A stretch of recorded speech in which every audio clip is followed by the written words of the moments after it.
Oh, way they go. Diamond Duchess moving up is Arleggy to take the lead.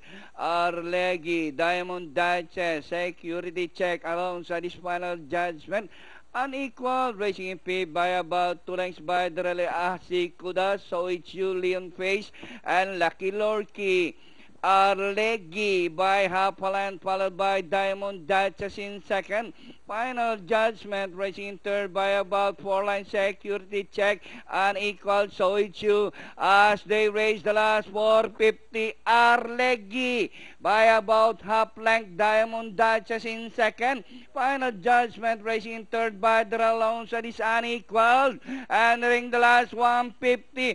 Arleggy by about 2 lengths, this time by about 3 lengths. Final judgment, entering the finish line, number 5, Arleggy, the favorite. Second, final judgment, unequal, Diamond Duchess, so it's you, Pentafecta.